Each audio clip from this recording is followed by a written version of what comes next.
Kamu bende na me bogera tumbo bizimbi acho pate chopege. Wenge di dia ke buna ko monosi. Tuba jakogeo.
Soyez tous salués.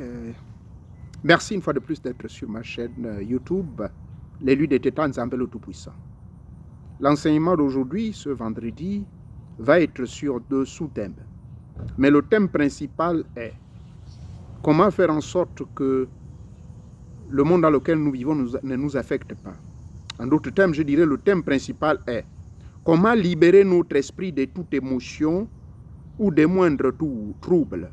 Comment libérer notre esprit de toute forme d'émotion ou bien les moindres troubles qui feront en sorte que notre esprit soit totalement agité, troublé et nous créer des maladies inexplicables. Ça, cet enseignement est valable, que ce soit pour nos frères initiés et sœurs initiées, ou encore pour tout simplement tous ceux qui veulent avoir une vie paisible et une longévité. Bien. Deuxième sous-thème, disons, je parle du thème général que je viens de dire, c'est-à-dire comment libérer votre esprit de toutes les émotions et des moindres troubles et autres, afin que vous soyez en mesure d'éviter d'avoir un esprit qui est agité ou troublé. Alors, je présente cela sous deux sous-thèmes. Le premier sous-thème, c'est l'égalité d'humeur. Et le deuxième sous-thème, c'est apprenez à pouvoir bien gérer votre voyance. Et je vais vous parler de deux formes de voyance, laquelle est très dangereuse, où il ne faut pas demander de l'argent aux personnes quand vous leur faites des séances de voyance. Bien. Je vais donc tout de suite démarrer par le premier sous-thème, parlant de la voyance. Que ne faut-il pas faire quand vous avez la voyance? Qu'est-ce que c'est la voyance? Je sais que la plupart d'entre vous, vous savez ce que c'est la voyance. C'est la faculté de voir, la faculté d'avoir des informations, soit dans le passé, dans le présent et même dans le futur. La voyance, c'est dans le langage de ce que nous appelons la parapsychologie. Dans la parapsychologie pratique, nous appelons cela la télévoyance. Un télévoyant, c'est celui, comme le mot le dit, par les ondes. Il est capable de capter des images, il est capable de recevoir des images. Et là, dans le sous-thème donc de la voyance, vous avez également la psychométrie. La psychométrie, c'est qu'en touchant ce téléphone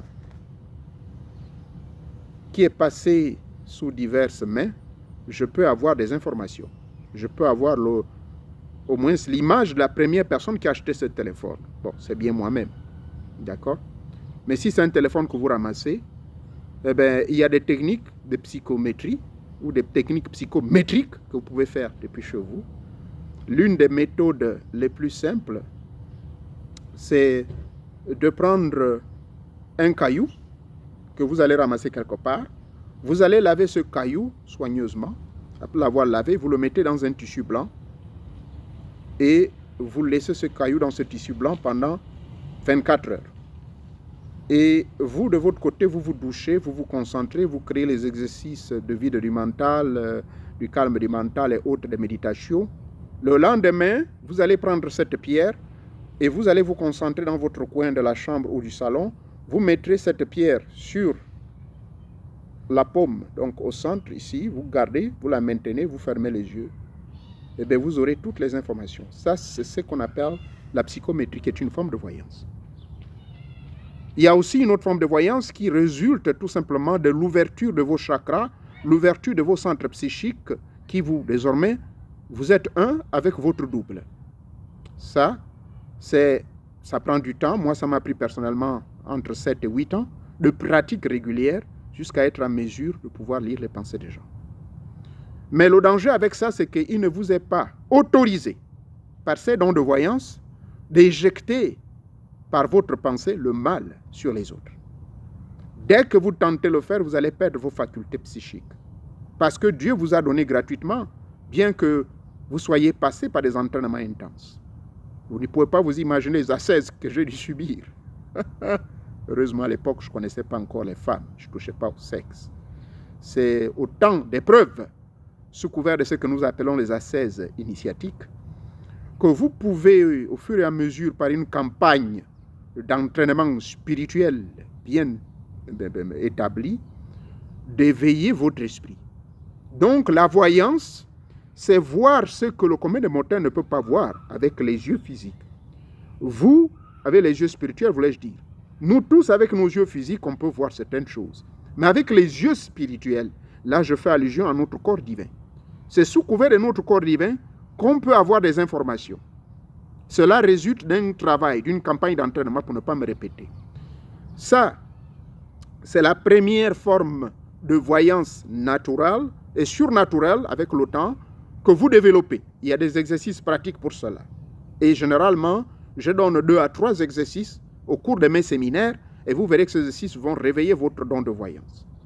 Et quand vous lirez M. Paul, le fondateur du christianisme, rattrapé plus tard par les Romains, là-dedans, il vous montre la technique de comment développer les 9 fruits de l'esprit. Et la télévoyance fait partie.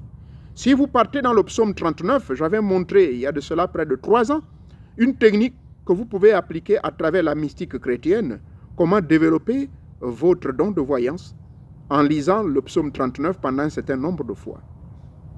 Voilà la première forme. Mais cette première forme de voyance, elle vous interdit, s'il vous plaît, de demander de l'argent aux gens. C'est-à-dire que si vous avez ce genre de fonds ce genre de don de voyance que vous avez développé avec le temps et que maintenant vous devenez voyant, vous utilisez donc en fait l'Esprit de Dieu qui est en vous. Dans ce cas-là, vous n'avez pas le droit de demander un rond aux gens. Vous allez sûrement me poser la question, mais vous-même qui nous parlez, parfois vous nous demandez des frais à payer quand il s'agit des consultations. La consultation, lorsque vous engagez dans une consultation, il y a plusieurs phases et plusieurs formes de consultation. Comme le mot le dit, vous me consultez. Et pour ceux qui ont, là, tout à l'heure, il y a à peine 3 ou 4 heures, j'en ai reçu certaines personnes. C'est des exceptions, bien que j'avais demandé que j'arrêtais les consultations, mais ça, c'était des urgences. Eh bien, ceux-là, à qui je fais ces consultations, je n'ai pas demandé un rond, parce que là, j'ai utilisé mes facultés à moi. Par contre, les consultations qui demandent 1 à 2 semaines, voire un mois d'avance, où je demande votre nom et prénom, c'est différent. Ça, je ne vais pas utiliser mes facultés à moi. Je fais appel à des entités. Je fais appel à votre génie du jour de votre naissance. C'est pour cette raison, pour la plupart, si vous l'avez constaté, souvent à la fin, ou même au début, je vous demande de vous voir en vidéo. Comme ça me permet de rentrer dans votre esprit. Mais c'est sous couvert de certaines entités que vous ne connaissez pas. C'est sous couvert de ce que j'appelle les esprits invisibles ou les grands maîtres de l'au-delà, qui, parmi ces guides-là, il y a ceux qui m'aident à pouvoir me donner des informations. Bon, généralement, moi, j'utilise beaucoup plus mes ancêtres. Je travaille beaucoup plus avec ma grand-mère Saké, qui est toujours là sur ma peau, en train de me souffler des informations. Quand il s'agit de cette forme de consultation, de cette forme de voyance, j'ai touché tout de suite à la deuxième forme de voyance. La deuxième forme de voyance, c'est une voyance qui vous permet d'utiliser la psychométrie à travers un objet que vous touchez. Il y a une voyance qui vous permet de bouger certains éléments de la nature afin de provoquer et d'attirer l'attention des esprits qui vont vous aider à mieux voir. Les marabouts le font. Mes frères du vaudou le font. Quand on lance les coris, lorsque vous lancez les coris et autres, ce sont des entités qui s'interposent pour pouvoir donner des réponses. Quand on m'a appris comment lancer les coris dans le vaudou béninois, que le vieux Mien Chou m'avait appris, eh bien, lorsque vous lancez, il y a la question que vous posez. Vous posez la question et ensuite, vous jetez vos coris. D'accord? Ces coris-là, donc, quand vous les jetez, bon, pour ceux qui ne le savent pas, hein, moi, j'en fais toujours, j'ai mes coris là. Voilà. J'ai mes coris toujours avec moi. Ils sont mes mots. Donc, quand vous consultez avec les coris, quand vous consultez, moi, il y a des moments où je consulte avec la Bible, d'accord? Tout ça, ce sont des esprits qui s'interposent. D'accord? Voilà. Là, il y a des moments où je consulte avec 5. Voilà, ils sont là. Il y a des moments où je consulte avec 5 coris. Je vais me rapprocher de l'écran. Voilà. Vous voyez sur ma main, il y en a 5. D'accord? 1, 2, 3, 4 et 5. Mais il y a des moments où je consulte avec 9. Et si vous voyez bien sur ces coris, il y a certaines qui sont fermées, d'autres qui sont ouvertes. D'accord? Quand ils sont ouverts, quand ils sont fermés, cela signifie quelque chose. Donc, l'opérateur les balance et il pose la question à l'esprit qui va lui donner la réponse. Et puis, il vous donne la réponse. D'accord? Ça, c'est ce qu'on m'a appris. Cette forme de consultation exige une interposition des génies. D'accord? Ça, là, oui, vous pouvez demander les gens de l'argent. Parce que ce n'est pas votre propre faculté. Autre forme de génie, de voyance, c'est le contact direct avec les ancêtres. Vous les appelez. Les coris ou d'autres objets sacrés et même certaines bagues, ou bien certaines chaînettes. Par exemple, en Inde, la grande maison que je représente, de la haute sorcellerie et magie indienne, de Calcutta, eux, ils vous donnent un kavasha. Ils appellent ça kavasha. Kavasha. Le kavasha, c'est un talisman très puissant qui vous permet de consulter les gens, quel que soit l'endroit où ils sont. Et dès que vous portez ça sur vous, vous êtes en connexion avec 99 génies. Et ce sont donc ces 99 génies, pas tous forcément, il peut y avoir peut-être 5 ou 9, mais si c'est le cas d'une situation en rapport avec une prophétie, quelque chose qui est compliqué, qui concerne un avenir proche, par exemple le cas des élections du Gabon, ou bien le cas d'un président qui va mourir ou qui est malade, comment est-ce que vous pouvez savoir? Donc l'un des esprits du Kavasha va automatiquement vous donner la date exacte, les informations, les heures, tout. Ça, si je crois l'équivalent, c'est, puisque ça fait $6 000, c'est l'équivalent de 3 500 000. Ça là, ce sont des esprits qui travaillent pour vous. Ça là, oui, vous êtes obligé de demander des frais. D'accord? Je vais donc mettre l'accent beaucoup plus sur les deux formes. Donc, la première forme de voyance, qui est une voyance, qui est une, est une faculté psychique. La voyance fait partie des facultés psychiques qui sont endormies en vous. Vous êtes une divinité. Tout comme la télaudience, la faculté d'écouter les messages de l'au-delà, la faculté de communier. Tout comme la nécromancie, la faculté de parler avec les esprits des morts, à travers leurs rudiments, à travers leurs, leurs reliques. D'accord? Et ainsi de suite. Et la psychométrie. Et il y a beaucoup de méthodes. Elles sont nombreuses. Et moi, j'ai vu même le cas par l'habit. Vous touchez l'habit, c'est toute la psychométrie. L'habit m'a me révélé. C'est pour ça qu'on vous interdit de prendre les habits usés, les moutouki, Marie-Madeleine, comme on l'appelle chez nous au Gabon. Donc, ça, la voyance par contre, naturelle qui se développe, qui est en vous, puisque chacun de nous a des pouvoirs psychiques endormis, et ce sont ces pouvoirs qu'il faut réveiller. Maintenant, de tous ces pouvoirs, il y a certains qui sont plus aigus, c'est-à-dire plus puissants. Si c'est la voyance, ben vous serez un grand voyant. Si c'est la guérison, en touchant seulement, dès que quelqu'un vous touche, il est guéri. Donc tout ce que je vous parle là, j'ai appris ça. Mais moi-même, je connais là où je suis beaucoup plus fort. Moi-même, je connais quelle est la faculté qui prédomine le plus dans ma vie. Vous allez voir ça avec n'importe quel nganga, ou bien charlatan, ou voyant, ou je ne sais pas trop. N'importe quel initié vous dira qu'il a trouvé un point fort. Mais la seule chose qu'ils ne vont pas vous dire, c'est que si il est là assis, lorsqu'il vous consulte et qu'à la fin il vous demande 1 million, n'ayez pas peur de lui dire. Vous n'avez pas besoin de le lui dire, mais moi je vous le dis. Ces genres de voyants-là travaillent avec les esprits, y compris moi-même, puisque je charge des frais à certaines personnes qui me demandent des consultations. D'accord? Et quand tu poses les questions, pour avoir une réponse à cela, j'ai mes Kavasha qui sont là, ou bien j'ai l'esprit de ma grand-mère, ou de mon grand-père, ou de ma tante, ou de ma mère.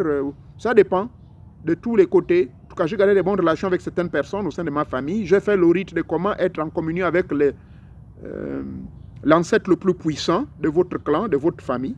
Et ces ancêtres-là, souvent, c'est des hommes à tout faire. C'est des hommes à tout faire.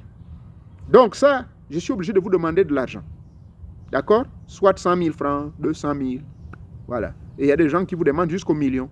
Bon, maintenant vous allez dire que c'est exagéré, mais parce que, malheureusement, la majorité aussi, vous allez constater que ils vous posent des questions, mais ce sont des voyants autoproclamés.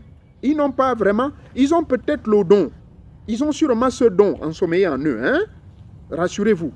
Ils ont sûrement le don de voyance, mais comme je vous ai dit, ils ont tellement utilisé ce don de voyance pour toujours escroquer, pour demander de l'argent aux gens. Et qu'est-ce qui va se passer? Leur faculté psychique, donc, du don de la voyance, ça va baisser. Ah oui, l'Esprit de Dieu va récupérer ça petit à petit. Non, moi je ne t'ai pas donné ça cadeau pour s'en faire de l'argent.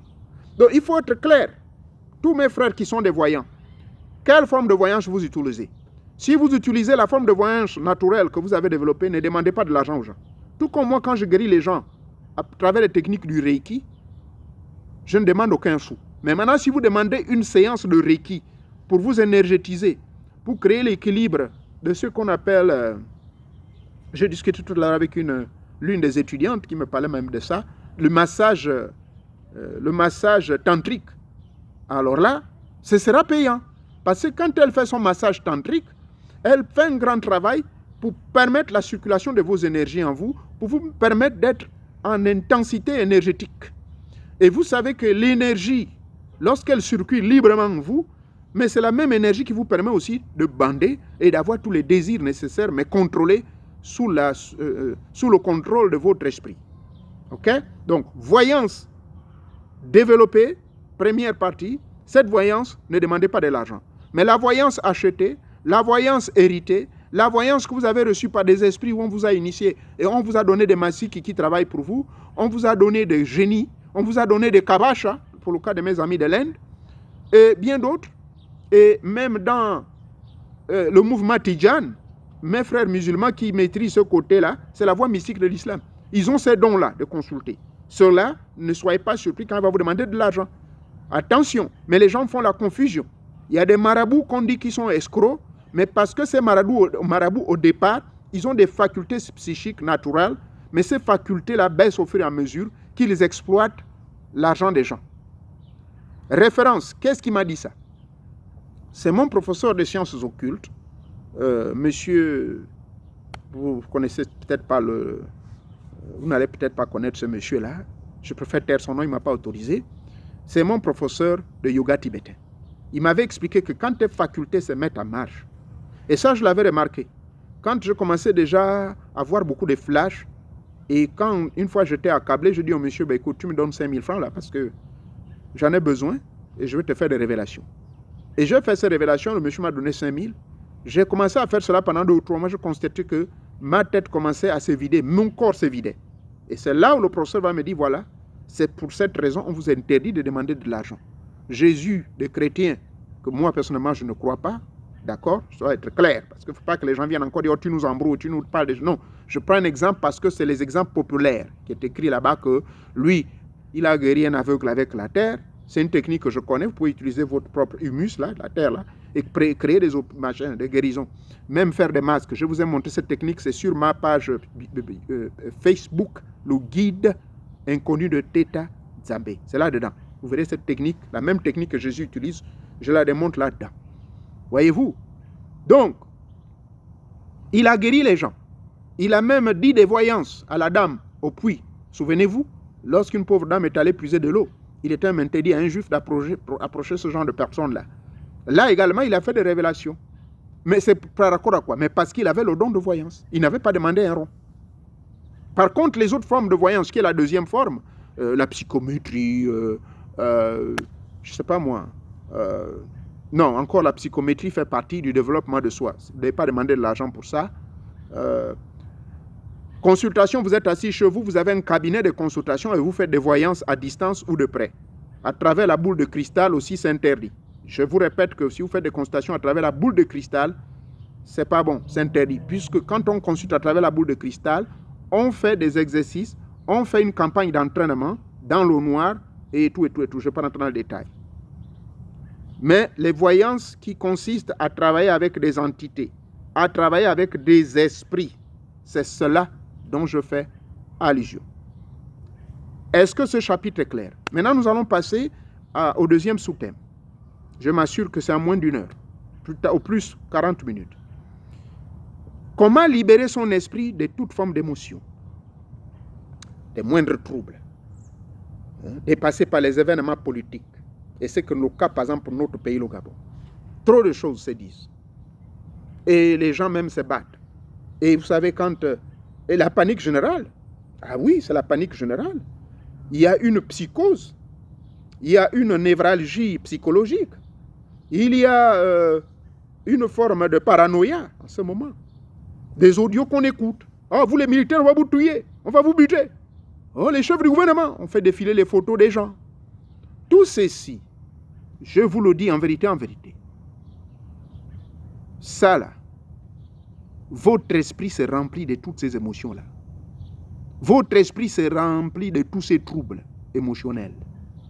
Et à la fin, c'est quoi? Votre esprit est agité. Et quand votre esprit est agité, c'est ce que le Jésus des chrétiens dans la Bible a dit, mais que votre corps ne se trouble point. Parce que si votre corps se trouble, vous ne pouvez pas atteindre la connexion avec le Père. Parce qu'en réalité, les vrais adorateurs que mon Père recherche, ce sont ceux-là qui ont réussi à réaliser la paix à l'intérieur d'eux. Ça n'existe nulle part dans un évangile des 4 évangélistes, soi-disant, mais c'est plutôt dans l'évangile de Judas Thomas. Celui que vous avez dit, il avait renié Jésus, c'est faux. Judas Thomas, frère jumeau de Isa ibn Youssef. C'est lui qui l'avait dit dans son évangile, qui n'a pas été retenu au cours du concile de 325 de notre ère. Donc, il faut comprendre que l'environnement direct et indirect. Le direct, c'est ça. Ce sont les tensions là. Les événements autour de nous. Les hommes politiques qui vous mentent. Les hommes politiques qui se battent. La souffrance qui frappe à la porte. Les élèves qui échouent, abandonnés à eux-mêmes. Les gens qui sont renvoyés de l'armée sans raison. Formation faite parce que ce n'est pas l'enfant de quelqu'un qui est en haut. Il n'a pas de connaissances. Un dossier vous est rejeté, vous avez tous les diplômes, mais parce que justement, on vous dit non, il faut faire ceci, il faut faire cela. Ça crée ce qu'on appelle des tensions internes. Et je vais vous dire que la somme de tout ce que vous vivez au quotidien, si cela n'est pas maîtrisé, si vous n'arrivez pas à libérer toutes ces formes d'émotions, ça va créer ce qu'on appelle des hautes tensions de l'électricité au niveau de votre corps. Et oui, il existe aussi cela. Donc, ces troubles-là vont créer des hautes tensions de l'électricité qui a pour rôle de pouvoir, normalement, cette électricité du corps permet la bonne fonctionnalité. Mais maintenant, à cause des troubles, à cause du manque de maîtrise de soi, à cause des mauvaises nouvelles, à cause de l'ambiance des dirigeants, à cause des soucis permanents, à cause du stress inutile, à cause de la précipitation, à cause du manque de contrôle de ses émotions, à cause d'une mauvaise odeur, à cause d'une femme qui ne vous plaît pas, d'un homme qui vous maltraite, d'une femme qui ne vous fait pas bien l'amour, et ceci et cela. La liste est longue. Au fur et à mesure, si vous ne savez pas comment libérer votre esprit de toutes ces histoires-là, ça va finalement créer des hautes tensions de l'électricité qui vont avoir pour conséquence quoi? Dysfonctionnement organique. C'est-à-dire, ça va entraîner le dysfonctionnement de vos organes. Voilà pourquoi on nous dit, par exemple, le dysfonctionnement érectile, ce n'est pas une maladie physiologique, organique. Tout homme peut bander jusqu'à 100 ans. Tant qu'il vit, il bandera. Tant qu'il aura le prana en lui. Mais il faut simplement prendre soin de 4 organes. Les reins, les poumons, le cœur et le cerveau. Je le répète, tout homme, quel que soit l'âge, même à 100 ans ou plus, peut toujours bander. Bien sûr que l'intensité ne peut plus être la même, mais son phallus va toujours se mettre en érect. Ce sera peut-être plus à 360 degrés, ça peut être peut-être à 100 degrés. Tant que ça se met en érection, même si c'est à 50 degrés, tant que le phallus est gonflé. Pourquoi ça se gonfle? Mais c'est à cause du flux sanguin. Le flot sanguin, c'est cela, le blood flow. Et ce blood flow est provoqué par quoi? Par un corps qui fonctionne bien au niveau des 4 organes que je vous ai dit. Et comment faire fonctionner les 4 organes, surtout au niveau de vos reins?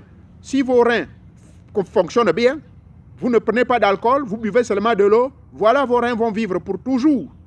Vous ne vous consommez pas n'importe quoi. Peut-être vous pouvez consommer du vin en passant, bien que moi je n'encourage pas de prendre les alcools, mais vos reins vont bien fonctionner. Mais si vous prenez des boissons gazeuses, les coca, les Fanta, je ne sais quoi, tout ceci va calboigner vos reins. Hein?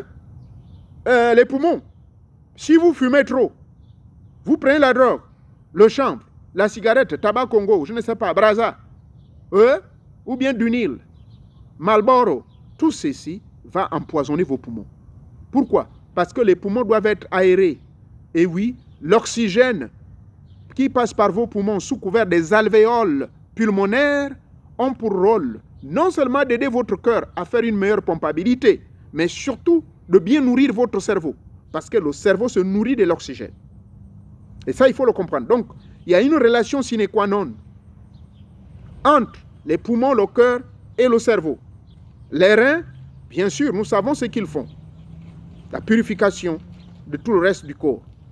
Donc, ceci donc étant, si à ce niveau, ces organes-là sont affectés, c'est fini.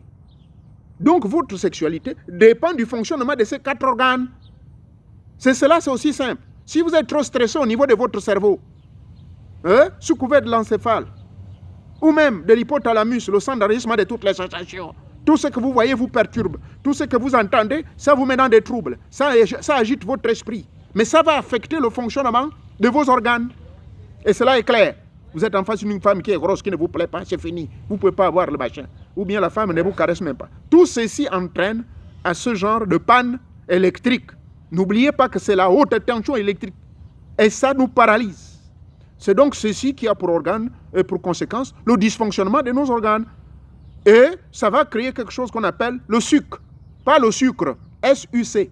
Ça va créer plusieurs SUCS. Donc ça va créer ce qu'on appelle des sucs gastriques, lesquels sucs gastriques vont générer de plus en plus des acides. Et quand ça génère, c'est-à-dire que ces sucs gastriques-là, puisque ça va générer beaucoup des acides, et qu'est-ce qui va se passer? Ça va finalement brûler tous les parois qu'on appelle stomacales.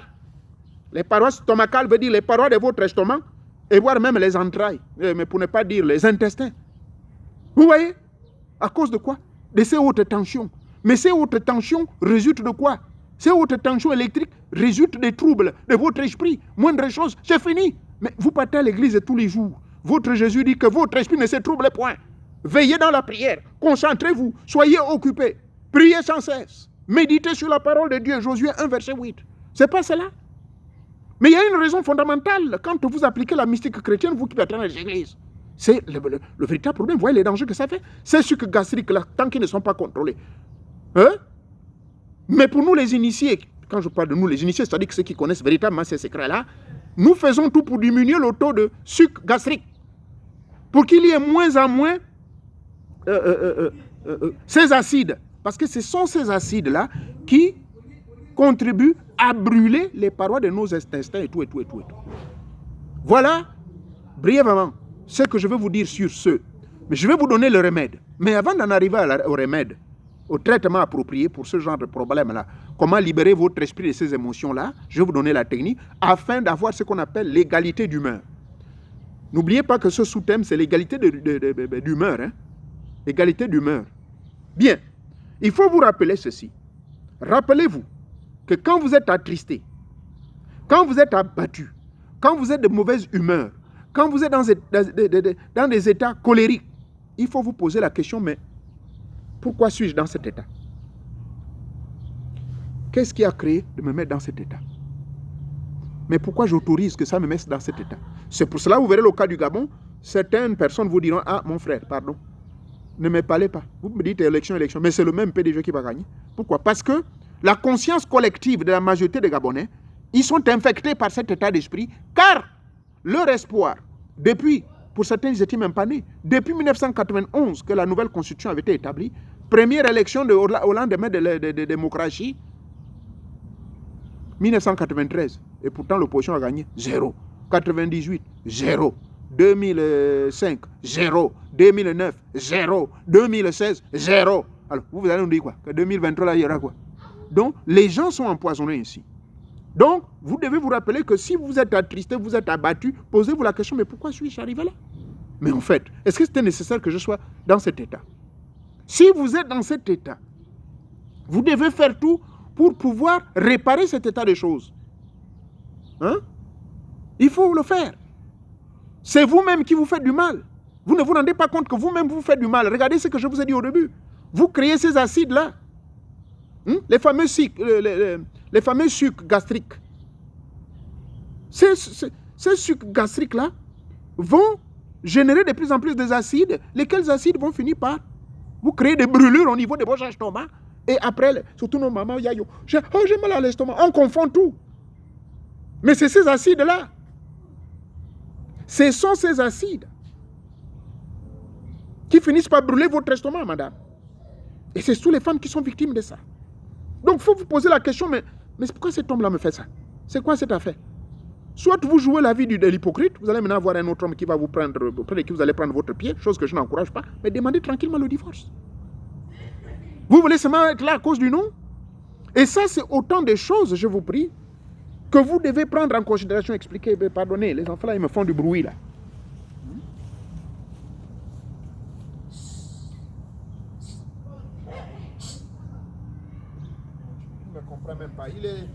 crier au téléphone, je ne sais pas ce qui l'inonde de joie. Ah, les enfants d'aujourd'hui là, bon, j'espère que ça ne perturbe pas.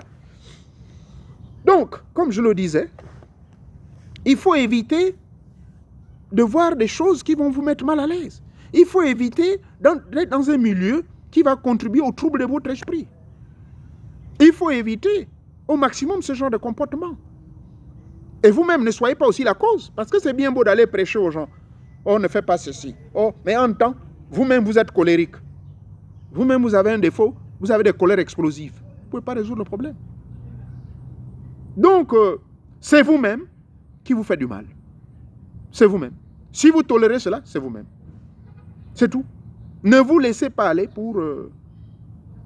ne vous laissez pas aller par les vents de la vie. Je le répète, ne vous laissez pas aller par les vents de la vie. Les vents de la vie, c'est quoi? La politique, la religion, les associations. C'est cela les vents de la vie. Et vous êtes ballotté par le vent. Hein, on va les vents, on va. Et vous allez vous exposer dans tous ces troubles de l'esprit. Et comment pouvez-vous libérer votre esprit de ces émotions? C'est ainsi, je vais vous proposer le traitement que moi je fais et que j'ai toujours suggéré aux gens. Mais sachez que ce que je propose ici, je ne rentre pas dans les détails. Souvent au cours des séminaires, il y a des exercices pratiques. Ou bien, les gens qui me voient en privé, je leur donne des exercices pratiques. Mais d'ores et déjà, pour ceux qui sont avancés dans la connaissance, ils vont comprendre. Ceux qui ne sont pas avancés peuvent également tenter le remède que je propose. Premier remède, ça s'appelle la méditation. Je vous dis, quand vous lisez les livres saints, c'est ce qu'on vous dit. Il faut méditer. Il y a une raison. C'est l'ouverture de votre champ de conscience pour vous connecter avec le grand champ de conscience universel. Vous, en tant qu'entité individuelle, vous vous connectez avec la grande entité universelle.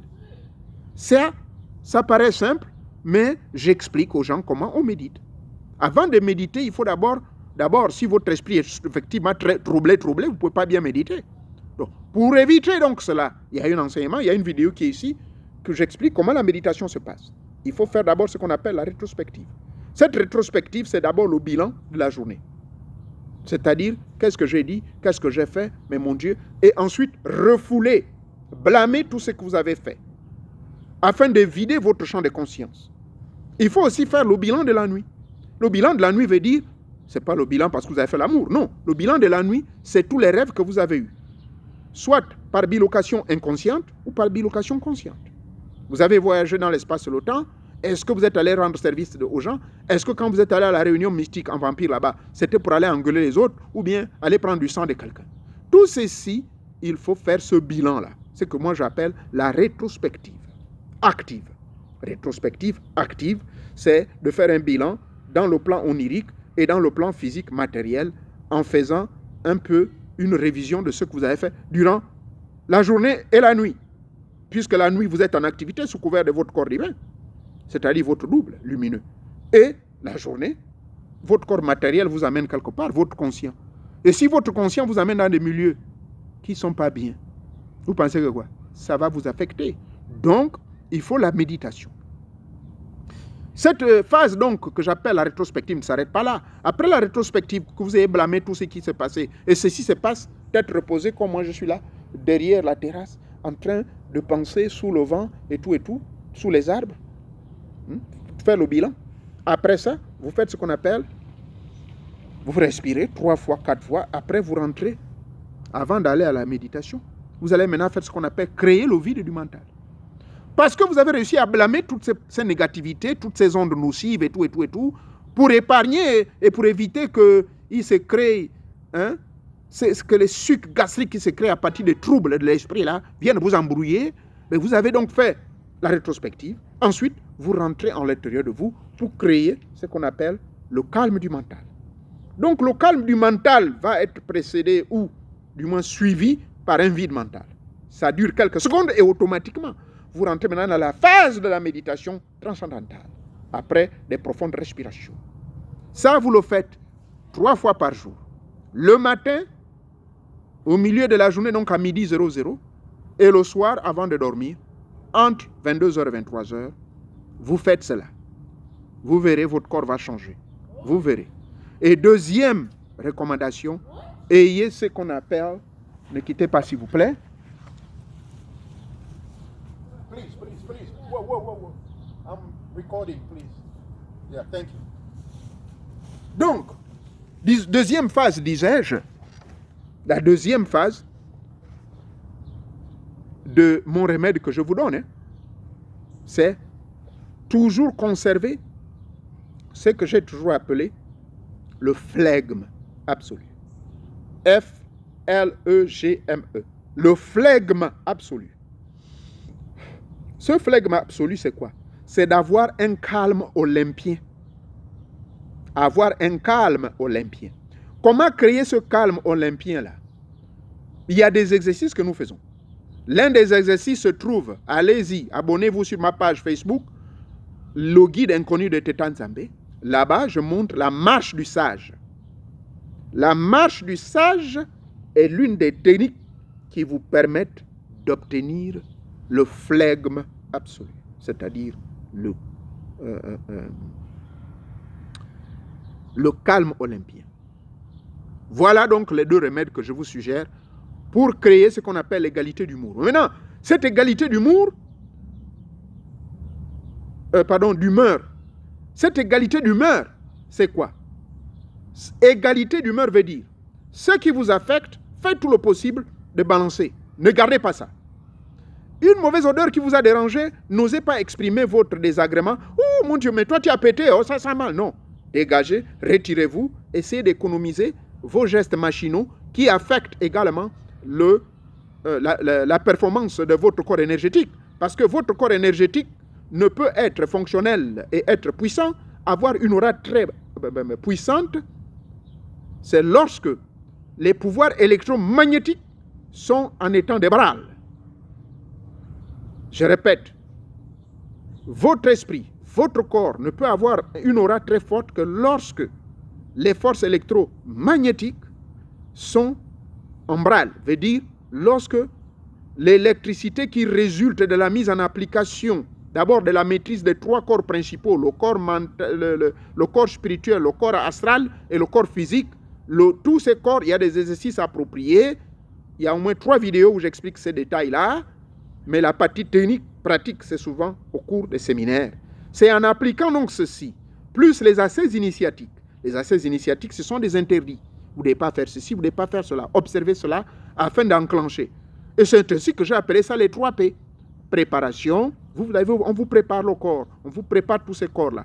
Ensuite, la purification, on vous demande de vous purifier, de vous nettoyer. Il y a des bains et tout, des bains spirituels. Et ces bains spirituels par la purification, c'est cela les ascèses. Et après, 3e point final, c'est le perfectionnement, c'est-à-dire maintenant, vous vous dédoublez et vous sortez de votre corps.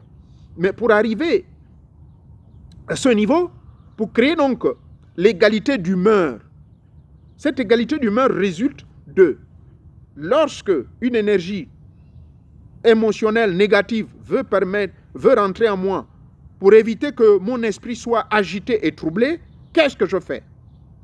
Souvenez-vous, vous êtes attiré par ce que vous pensez. Hein? Vous êtes attiré par ce que vous faites. Hein?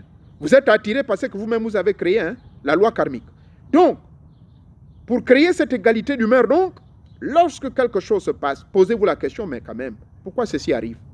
Mais au fait, pourquoi je m'entête dans cette relation? Oh là là, je suis en train de me détruire moi-même et je regrette. Est-ce que c'était ça le plan? Est-ce que c'est ce que je voulais? D'accord? C'est cela qui crée donc cette égalité d'humeur qui fera en sorte que vous passez au crible et au jugement et à la rétrospective et à l'analyse méditative, ce que j'appelle Jnana Yoga, Bhakti Yoga autant pour moi, le yoga de contemplation, c'est-à-dire vous rentrez dans la méditation contemplative. Mais cette méditation contemplative, vous pouvez la faire à votre lieu de travail, dans votre voiture. Vous êtes là, vous avez fait un mauvais geste, un gars qui vous a énervé, vous avez levé ce doigt, et c'est très fréquent ici aux États-Unis, ça vous a un peu mis hors de vous-même, vous vous calmez, et puis vous regardez, vous dites, tiens, mon rôle, Monsieur Mouéré, Maître Mouéréo nous a dit, je dois toujours garder l'égalité d'humeur. Vous m'avez énervé tout de suite, je vous regarde, je rigole, mon frère. Tu veux m'amener où? Tu crois que je veux me perdre? Je peux t'engueuler, mais je ne veux pas me perdre. On peut... je crois qu'il y a un écrit qui dit quelque part, vous pouvez vous mettre, fâchez-vous, mais ne perdez pas le contrôle de votre esprit. Mettez-vous en colère, mais ne perdez pas. Ne permettez pas que la haute tension électrique de votre corps crée des dommages à votre corps physique. Mais à ce niveau de compréhension, ça demande un grand travail. Parce que maintenant, vous avez retenu ceci, que pour avoir une égalité d'humeur, il faut aussi connaître le fond. Pourquoi on doit garder cette égalité d'humeur? Parce que nous vivons dans un corps matériel, lequel corps matériel est exposé à toutes les distractions et les attractions. Et que par conséquent, vivre vraiment comme un saint, il va être difficile. Donc vous pouvez parfois rigoler, mais peut-être au cours de cette blague, vous avez offensé quelqu'un. Oups, égalité d'humeur. Mon frère, je m'excuse. J'espère que ma blague ne vous a pas fait mal. Je m'excuse. Voilà comment vous pouvez créer cette égalité d'humeur. L'égalité d'humeur, c'est de savoir vivre, vivre avec la connaissance et être le connaissant. Maintenant, aujourd'hui, vous êtes un connaissant, je vais clôturer et finir, j'ai promis finir avant 1 heure. Maintenant, étant devenu ce connaissant, vous comprendrez que toute tension, tout problème, tout trouble de mon esprit va créer finalement des hautes tensions électriques dans mon corps, avec conséquence dysfonctionnement de certains organes de mon corps. Mais comment ce dysfonctionnement d'organes dans mon corps est possible? Mais cela est possible parce qu'il y a quelque chose qu'on appelle des sucs gastriques. Et ces sucs gastriques-là vont de plus en plus créer des acides. Et lesquels acides vont finalement brûler nos intestins, brûler notre estomac. Et j'ai appelé ça, ça va créer des brûlures au niveau des parois stomacales. Est-ce que vous voulez en arriver là? Et imaginez-vous que derrière toutes ces brûlures stomacales et autres, que la plupart des maladies, ça vient du ventre. C'est pour cela qu'on dit, la force de l'homme vient du ventre. Nous, dans les arts martiaux, c'est qu'on nous dit, le ki, le chi, c'est toujours ici. Et on nous dit au village, qu'est-ce que tu as mangé dans ton ventre, mon frère, pour être aussi fort? Qu'est-ce que tu as mis? Ici, aux États-Unis, on dit, you got a guts, man. Hey, you got really some guts. On parle toujours le ventre. Donc, c'est tout ce qui rentre dans le ventre. Sous couvert des ambiances, ça affecte tout. Et ça soit au niveau de notre ventre. N'oubliez pas le remède. N'oubliez pas que lorsque vous avez la voyance qui est déclenchée par le développement de vos pouvoirs à vous, sans l'aide des esprits, ne demandez aucun sou aux gens. Voici la conclusion pour terminer. Je vous ai recommandé donc les exercices pratiques à pratiquer chez vous. Ces exercices qui sont des remèdes pratiques que vous pouvez faire. Méditer. Mais avant de méditer, il faut savoir ce qu'on appelle la rétrospective. Avant la rétrospective, il faut savoir ce qu'on appelle rétrospective, c'est-à-dire balayer du revers la main ou faire une analyse de toute la journée. Ce qu'on appelle le journal de la journée. Your daily journal. Journaling on a daily basis. So you got to do it. What did I do? What did I say? What did I think about? Voyez-vous, c'est cette analyse-là, cette rétrospective. Et après, vous passez donc au calme du mental. Mais le calme du mental ne peut intervenir que lorsque votre esprit a été balayé. Soyez le gardien de votre propre temple, dira l'apôtre Paul. Réellement, le temple de Dieu, ce n'est pas fait par des mains d'hommes, où les gens vont crier comme des fous. Le véritable temple de Dieu est à l'intérieur de vous-même. Mais puisqu'il est à l'intérieur de vous-même, faites un nettoyage constant de ce temple afin que vous soyez brillant, fort et toujours éveillé à tout moment, et que vous devez vous rappeler que vous êtes le maître de votre temple par le questionnement permanent. Et c'est de la sorte que lorsque vous posez des questions en permanence, vous allez permettre l'égalité d'humeur. Je vous remercie tous. D'ici là, portez-vous bien. Que Teta Mwanga, Dibanka Banka, le Dieu de la richesse et de la connaissance, surtout de la sagesse, puisse vous bénir. Et d'ici là, portez-vous bien. N'oubliez pas, je n'ai reçu que 3 demandes. Je vous ai dit le dernier délai, c'est le 21 août, pour le séminaire au Gabon. Je vous ai dit ça. Donc, d'ici le 21 août, là, la montre, ça ne fait que tourner, cliquer, que cliquer. Merci beaucoup. D'ici là, portez-vous bien. Que Teta Mwanga, Dibanka Banka vous bénisse.